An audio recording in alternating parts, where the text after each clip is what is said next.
Hugh Freeze is getting more out of his players in the small sample size, and that's why they'll beat Cal on Saturday. Freezing temperatures are likely for several hours inland and a few hours closer to the coast. Yes. You are Locked On Auburn, your daily podcast on the Auburn Tigers. Part of the Locked On Podcast Network, your team every day. Yes, welcome on into Locked On Auburn, your daily Auburn Tigers podcast. I'm your host, Zac Blackerby. Thank you so much for making Locked On Auburn your first listen every single day. Happy War Rapport Wednesday, as we are joined by Mike G of the War Rapport. And Mike G, I can't imagine somebody was watching Auburn with more pride and joy and happiness than you this past Saturday. Jay Fair being the guy in the receiving game. Robbie Ashford being the guy in the red zone. The floor is yours, my friend. Well, obviously, every time you have a funny story, every time Jay Fair caught a pass, I looked at Lance in the press box and I was like, and we had a moment. We had 5 of those moments. That's right. That's how many passes he caught. And one of those moments was even better because it was a beautiful touchdown pass from Peyton Thorne. It was. I have a story about this. I got invited to watch a private throwing session with Peyton Thorne and Jay Fair, and there were some other players there this summer. I had no idea Peyton Thorne was going to be there. I thought it was just going to be a Jay Fair workout. And Peyton Thorne showed up, and the touchdown they threw on Saturday, they practiced that route that day. Ooh. Peyton Thorne explained to him exactly where he wanted the ball, how he was going to throw it. I saw them do it wrong like 4 times. I saw him do it right 6 times after that. It was beautiful to watch that on Saturday. I think this is part of the reason why Hugh Freeze picked Peyton Thorne as QB1. He came in and he took the initiative to reach out to Jay Fair. And the story was Peyton had watched tape on Jay Fair from the spring and said, "You were open a lot. We got to get you the ball."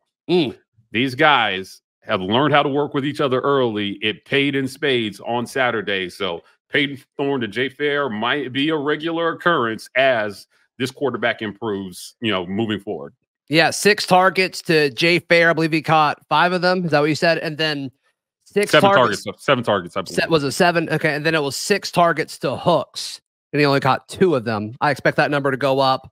Correct. Both of those numbers to go up over the course of the season there. But I just love, and we'll talk about the Robbie side of this too, but with Jay Fair, with Peyton, we'll see it with the tight ends, I think, this Saturday. I'd love your thoughts on that. But the way that Hugh Freeze and Philip Montgomery are using these players, it feels like for the first time, once again, small sample size here, but they're putting them in situations to succeed on offense.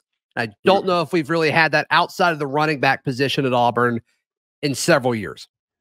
Yeah, I think that it starts with the scheme. And, if any one thing sunk Brian Harsin's tenure, it was not getting Austin Davis to come to the Plains. I think Eric Kiesau was his worst nightmare. And I think they didn't have a plan for offense. They didn't have a pivot. It looked not great, man. And I think that when he looks back on his time at Auburn, that would be one of his biggest regrets. Hugh Freeze clearly has a plan.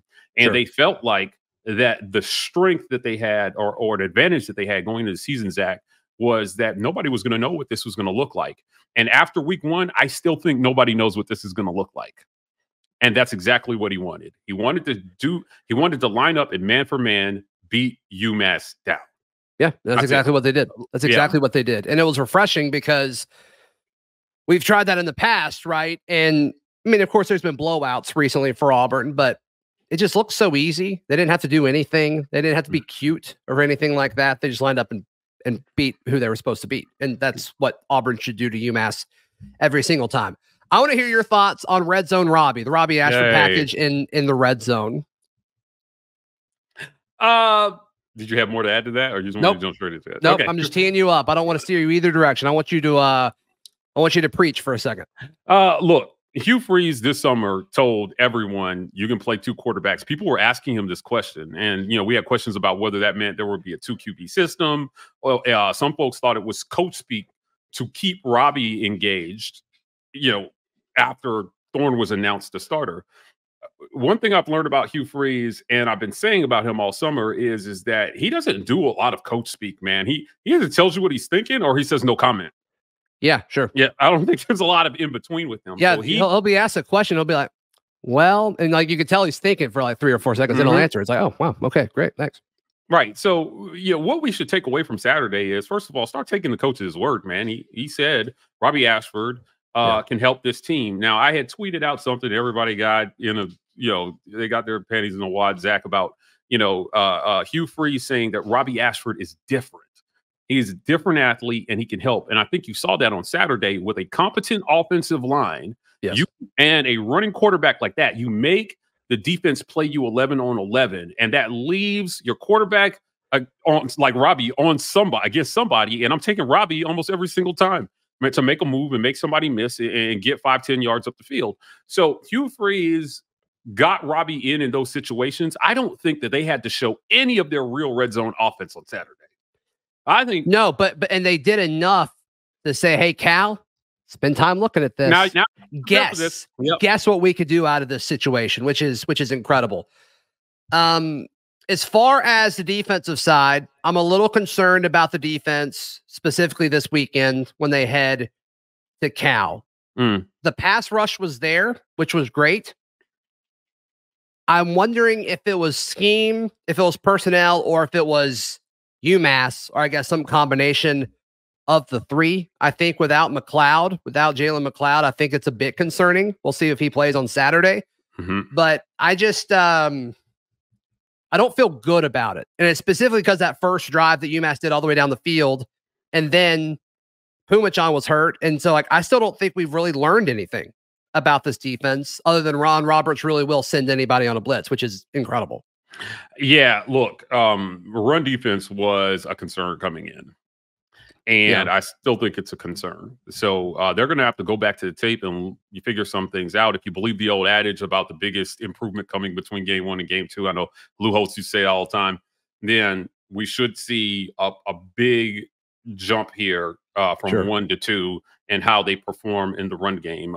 Cal amassed 361 yards, Zac, through one game on the ground, and most of that was by running backs.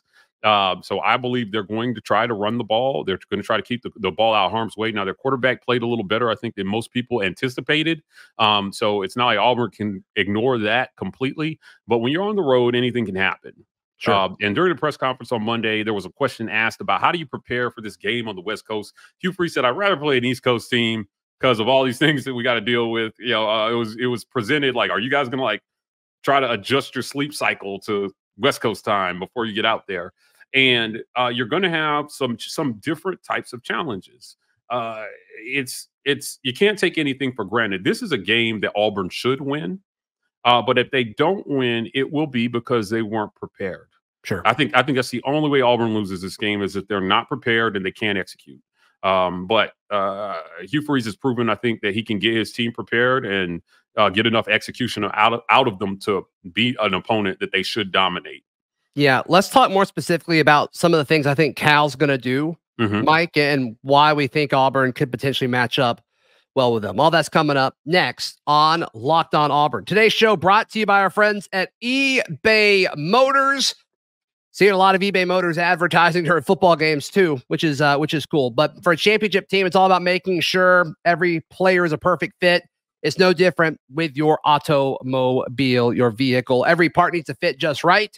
And they have the guaranteed fit. All you have to do is add your car or vehicle to your My Garage section on your eBay Motors profile, and a little green check mark will appear next to all the parts that are a guaranteed fit for your car. And of course, if it doesn't fit, you get that money back for sure. Get the right parts, the right fit, the right prices at ebaymotors.com. eBay Guaranteed Fit is only available to U.S. customers. Eligible items only.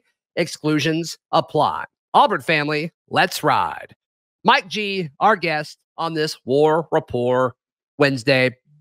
I think Auburn will beat Cal on Saturday. They're a 6.5-point favorite, courtesy of our friends at FanDuel, and I think that's about right. I think it's going to come down to a score one way or the other. I do think Auburn will be the benefactor of the score when it's all said and done. And look, there's a lot of talk about Cal's quarterback being injured. I talked to folks at Cal earlier yesterday, Sam Jackson, it's assumed that he will play. He was throwing on the sidelines during the game afterwards. It's just a kind of a precaution thing is what it sounds like. And their backup quarterback, Ben Finley, was moving the ball just fine against North Texas, so why risk it? But man, you mentioned their running back. Ott? Is it Jaden Ott? Yeah. That dude can move, dude. He's fast. 9 yards per carry. And Sam Jackson, the quarterback, is fast. Fun fact, Mike G.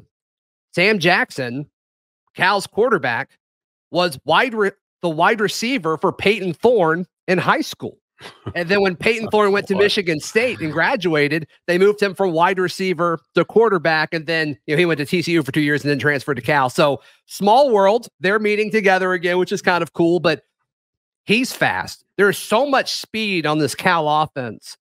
And I just think in the small sample size that we saw with Pumachan being able to move, containment was a problem. We predicted containment would be a problem for this defense over the course of spring and fall camp. And so now, how do they stop that?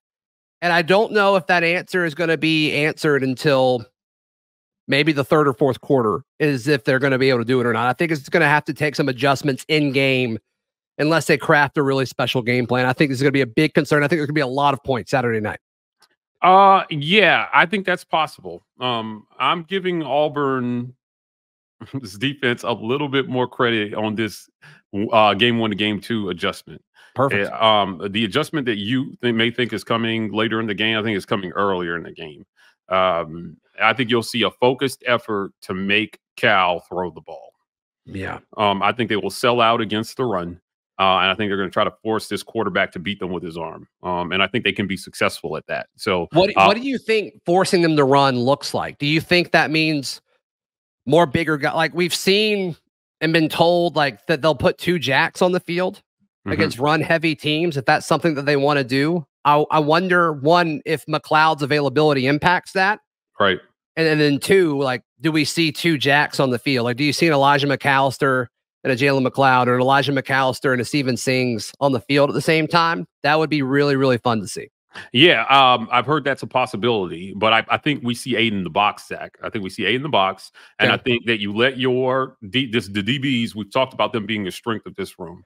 I think you test them early and let your DBs man up and see if this quarterback can beat you early. If you shut them down early, you can blow this game wide open in the first quarter and a half. I agree with that. Right. I think that Auburn rolls the dice here early on defense and tries to force Cal to be one-dimensional. And if it works, I like Auburn by 17 points. I just don't know. Like when we watch the tape on Cal, I know they put up some impressive numbers and they have some talent, but as a whole, as a team, I just don't think they have enough talent to kill Auburn if Auburn is executing at a high level. Just don't. Yeah, and like not all box scores are the same, and the box score doesn't tell the full story. Auburn could have put up those same exact stats against UMass if they wanted to. Could have, yeah.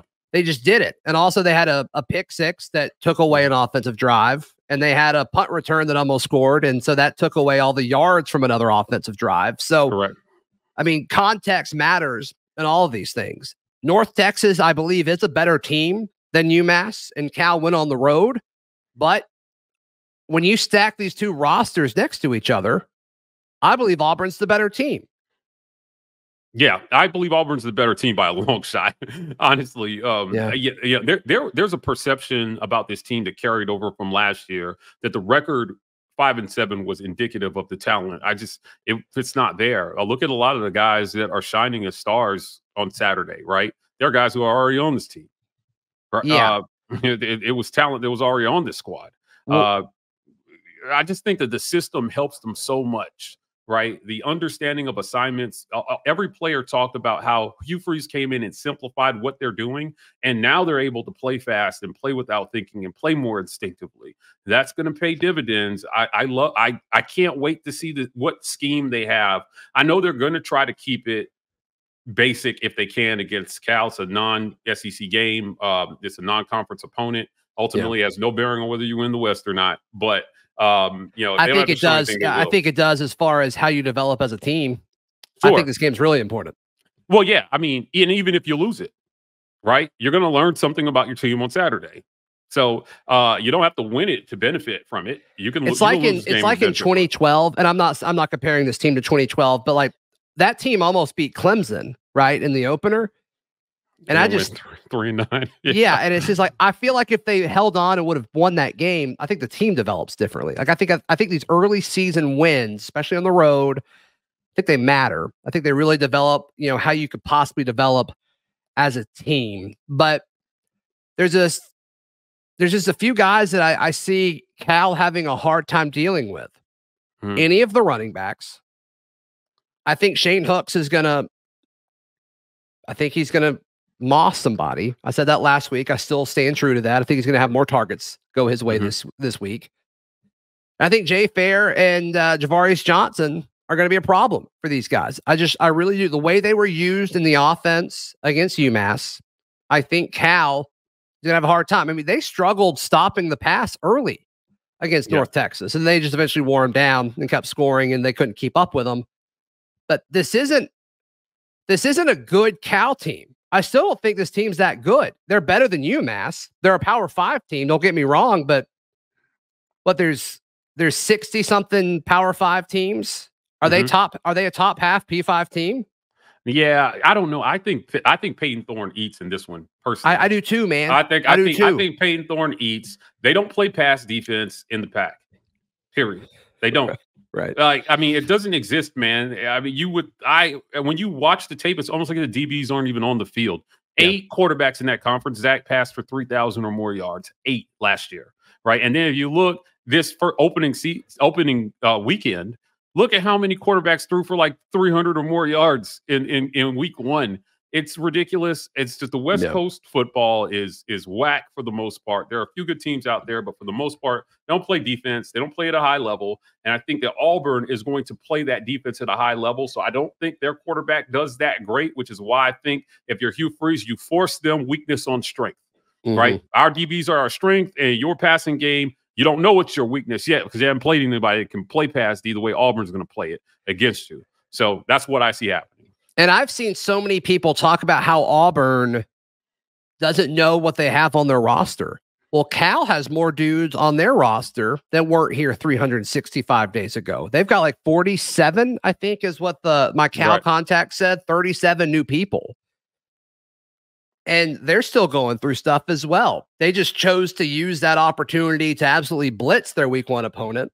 And Auburn was super conservative, and they blitzed UMass. So I don't think anything that happened for either team last week really matters. Yeah. But I do believe Auburn's roster is better. I do believe Auburn's quarterback is better. I believe Auburn's running back tandem is better. I believe the offensive line is better than their defensive line. I'm still iffy on the receivers, but I think our receivers are better than their defensive backs. Like it's just, I think there's a lot of mismatches coming up. And then one note that I think is interesting, and so many people are talking about the quarterback injury, but I was told the injury I need to be talking about this week is their center went down. Matthew Cindric is his name. He's a 6th-year player, 6th-year center. And they don't know if he's going to play on Saturday. So that's a name to watch too. Yeah, losing our center is important, Mike G. I'm not sure. I think they are. I'm going to check with the coaches and see if the center is important. I'll tell you this. Well, that's a good note about the center. I did not know that actually. I didn't either until I talked to him. Man, man, listen. I mean, it gives this Auburn D line a little bit of a lift, I think. Let me give you a hot take. Yeah, I don't know if it's a hot take. Please do. I don't think we see Jarquez Hunter on Saturday. That's what it feels like. I just think if Freeze was asked about Hunter's availability and he was cleared, he'd say so. I think you would say so. Yeah. I think he'd say so. Right. Could be wrong, but I'm with you. And I don't think they need him. No, this summer when asked, go back and check the tape. I was always feeling like this was going to be a 2-game suspension because these were ultimately games that you could win without him. It's not a guy that you're worried about getting reps. He's a veteran guy. You sit him out, right? And if more comes to light, then you're not seen as having been soft on the punishment. Right. And I think the optics matter here, and they were trying to be judicious about it, but they have not said anything. I would have preferred they just come out and said he's suspended personally, selfishly, as you know, somebody who is an invested onlooker, but ultimately, I just don't. I don't think he's going to play on Saturday. I think they sit him out because they feel like they can win without him. And there's a chance that information changed, that they got new information, a few days before the game, which some folks that I talked to close to it, that seems kind of likely. So I heard that as well. We'll see. I mean, what's true? Yeah, we'll see. Yeah, so no Jarquez Hunter. I think you see more of the youngster Jeremiah Cobb, and I also think there's a possibility we see more of my guy Malcolm Johnson. Can I give you a hot take about the running backs? Sure, absolutely. Jeremiah Cobb more touches on Saturday than Brian Batty from scrimmage. Oh yeah, I don't think that's a hot take. You don't? No, I don't think that's a hot take. I feel like all summer you were telling me this, like Batty's the dude after like Damari or Jarquez. Yeah, I think that with Jarquez out, the math changes. I got you. Yeah, the math changes with Jarquez out. So like if you had said that and and I thought Jarquez was going to play, yeah, that's a hot take for me. But with him out, yeah, I think he picks up a little bit more of the load, and you get him the touches early in what will be meaningful. Right. You get the freshman some confidence, man. Give him the experience of playing on the road all the way in California. Come on, man. If you're Hugh Freeze, you got to do that. Batsy's going to get his touches. He's going to get his touches. And he's going to help returns too. Yeah, he's going to get you in the kick game, man. Like, I think you get Cobb on the field. I think he earned that last week. But I also think Malcolm Johnson earned some touches, right? Like those catches were nasty. Oh, man. Nasty. Listen. Great throws by Holden as well. Mm-hmm. Yeah, so I mean, going to the ground and just being a guy who can go get the ball. Hugh Freeze talked about him and said he's still the players told us this at the fireside. He's still the fastest guy on the team. I believe and all these coaches have loved him. I just wish he could stay healthy, man. If he stays healthy, watch out for him. I think that they had enough injuries there to want to find playmakers at wide receiver. Auburn quarterback Hank Brown joins us in just a second. He talks about how he's running the scout team as well as the first time running out through that tunnel at Jordan-Hare. Very interesting stuff. Stay tuned for that. Mike G, how can people check out everything you guys got going on? Just going over to YouTube, search the War Rapport, hit that subscribe button, join as a patron. We got film reviews. We got a lot of stuff coming out. If you haven't seen Fireside with the War Rapport, you don't want to miss that series. We got more of that content on the way. It's great stuff. It's great stuff. Absolutely. Today's show is brought to you by our friends at Alumni Hall. They've got 3 wonderful locations. The Opelika location is in Tigertown. The Auburn location is off of College Street. And there's also a location in Huntsville. That's really far from me. But a lot of you guys listen in Huntsville. Be sure to check that one out and report back how great of a store it is. If you're not in any of those markets, head over to alumnihall.com. Whether you go in person or check out the website, you'll see a ton of different options for you to swag yourself out or someone you love, whether it's another adult or a child or an animal or your walls or your desk, whatever it is, they've got Auburn stuff for everyone at great prices as well. And if you have, if you are a retired military or a student, you can get 10% off. You just got to show that ID. So once again, Alumni Hall with locations in Auburn, Opelika, and Huntsville, or online at alumnihall.com. Joining us now here on Locked On Auburn, special guest Auburn quarterback Hank Brown. Last time we talked, you revealed you'd never been to an Auburn game. That has changed now. How was your first experience in an active and live and filled up Jordan-Hare Stadium?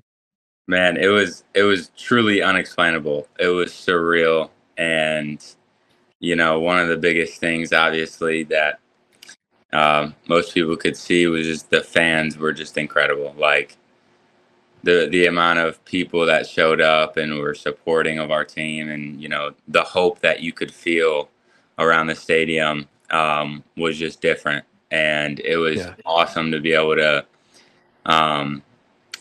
be in that environment. And, one of the really cool things is just walking through Tiger Walk, seeing all the little kids, all the people excited. It was just the first game day experience was unbeatable. So it was awesome. Is it what you expected? Because, look, I'm sure every high school player dreams of running out of that tunnel into a sold out SEC, arena, stadium, which obviously you've been able to do now, but the Tiger Walk leading up to it, I mean, I imagine it's a lot, and I'm sure you imagined it a certain way. Did you nail it in your assumption, or was it bigger, smaller? I mean, how did you do as far as imagining this previously? When I imagined it, honestly, I obviously thought it was going to be incredible, but sure, the actual, it was actually bigger than I imagined. And just like, even like on the bus ride to the stadium, like we're getting led by police escorts, and it's just like, yeah, I wasn't fully prepared for how awesome it was going to be and the amount of people that were supporting us. Just like driving through campus, like, we leave Friday to go stay in the hotel, and you see the campus, and then you come back Saturday for the game, and it's just, everything is different. Sure. It's like a whole new campus, just full of tents, people tailgating, people having fun, throwing the football around, whatever it is. It's just awesome to see the change in that. Yeah. Yeah. That's cool, man. That's cool. As far as the team's performance, the Auburn offense put up a ton of points, including the defense with a pick 6. What was the general mood in the locker room after you guys got the first win of the season? It was definitely like, kind of like, there was a ton of excitement, obviously, getting that first game under the belt. And, I thought we played really good. And obviously UMass wasn't a great team, but I thought that was good to get that first one under the belt, because there's always that, people have hope. The fans of Auburn have hope that we're going to be a good team this year, and that it's going to be different than it has been in the past. And, there's always that little bit of doubt that, you have when it's like, are we really going to be good this year? Or is it going to be like last year, whatever it is, So being able to go out and do that and kind of prove to ourselves the fact that, we can be good this year. We can have a solid year. So that, I thought that was kind of the mood in the locker room after the game. Everyone excited and celebrating. And I like what Coach Freeze said after the game. He was talking about the fact that, no matter what it is, whether it's in life, sports, your family, relationships, whatever it is, when you have a victory, no matter how big or small it is, you got to celebrate it. So I thought that was pretty. I love that. Pretty good, and just how no matter what kind of win it is, we got to celebrate it, because they're not easy to come by. Jeremiah Cobb's your roommate, right? Yes, sir. Yeah. How happy were you when he busted that long run for a touchdown? It was awesome. I was so happy for him. I didn't expect anything less. He's a special player, and I think people see that now. He's going to be really good for us, and it was cool to see him get that attention and that big first run. Right. Yeah, that was exciting. That was exciting for sure. So is there a different feel now as you guys prepare for Cal? All summer we're like, okay, UMass is what it is. You guys should take care of business there. It's all about, okay, you got to go across the country and take on a Power 5 team that, you're not used to playing. Obviously, a Pac-12, about to be ACC team. The timing is different. You guys are traveling out on Thursday, and so I'm sure that changes, the timing of some practices and potential meetings and game plans and things like that. Does it feel different? Does it feel a little bit more real now that the season's here and this is a bigger opponent? For sure. It's a way different feeling. Okay. Just like you were saying, there's a ton of different things that play into this game versus last game. But just like the fact that the opponents are very different, like you were saying, like UMass, that was kind of first game getting it under the belt. Now this is more real, a more competitive opponent. And like you're saying, we're traveling across the country. We leave Thursday afternoon. Okay. And so it's like we're going to be in California for 2 days before, and it's going to be a whole different schedule leading up to it. There's just a bunch of factors that are different. I think like the biggest factor, though, is the fact that this is going to be a better game. And so it's real now. And so we got to get prepared for that. Hank, what are you asked to do as far as preparation? Are you asked to mimic opposing quarterbacks in practice? I heard that you killed it with scout team as far as you guys kind of trying to mimic Tyson Pumachan a week ago. Yes, sir. So I'm the scout team quarterback, so I'll mimic whoever we're playing that week, and I'll give our defense a look based on who we're playing. And so I think it's a great opportunity for me just to be able to develop as a quarterback physically, get better each week going against our starting defense. So going against great players that I can be able to, learn off of and see their techniques and how I can attack them and whatnot. And so It's really good for me just being able to be that. And then also, so me doing that, I'm not able to be with the offense sometimes during practice. And so, I'm looking at it as, well, I can develop during practice physically and get better. And then mentally, I can just go in after practice and watch the film of what our offense is doing and mentally go through those reps and get better that way. So I see it as a positive for sure in that way. And so I think it's great being able to give them a look. Do you watch the opposing quarterback? So like Sam Jackson this week, it certainly seems like he's going to play. I could be wrong, but it seems like he's going to play despite leaving the game early last week against North Texas. Do you watch these guys and say, okay, this is what they did, I need to kind of try to do this to help show the defense, a better picture of what they may see? For sure. I start at the beginning of the week first watching the opposing team's defense, just like obviously the other quarterbacks, and I'll study their defense first and get that down. And then along the week, I'll definitely watch the opposing team's quarterbacks and look at how they run things, their different strengths and weaknesses, and try to mimic that exactly. Like obviously Sam Jackson is a freak of an athlete and can run the ball. And so, I'm going to try and work to be that for them this week. So, yeah. Yeah, I was about to ask what stood out when you were watching Sam Jackson. He's very fast. He played wide receiver for Peyton Thorne in high school, apparently, which I didn't realize. It's kind of a small world. But what else stands out about him when you watch his tape? Yeah, so, I mean, as you're saying that, I grew up in that same area as Peyton and Sam. And so, we would train with the same guys. So I knew both of them. So cool. It's just a funny little connection. And obviously knowing Sam, he's a great athlete, but what, like you're saying, what stood out about him? He's definitely a very good athlete and can run the ball very well. Didn't get a ton of film because he got hurt. But from what I saw, it seems like he's not just a runner. Like he can throw that thing around a little bit, and he's got he made some good reads at the beginning of the game that was like, okay, wow. So he's definitely a good quarterback. So I'm going to try to mimic that same exact thing this week. Yeah, that's awesome. Hank, thank you so much for your time. I know you're very busy, especially with you guys leaving Thursday. So thank you so much for that. And we'll talk again soon, man. Yes, sir. Thank you. Thank you so much to Auburn quarterback Hank Brown. And of course, thank you so much for Mike G as we celebrate War Rapport Wednesday. We will be back tomorrow. Jake Crane joins the show. We'll also drop a crossover special Thursday afternoon. You don't want to miss that with Locked On Pac-12 host Spencer McLaughlin. And we'll preview Auburn and Cal from that perspective as well. Until then, check out all my written work at auburndaily.com. And we'll see you tomorrow. This has been Locked On Auburn.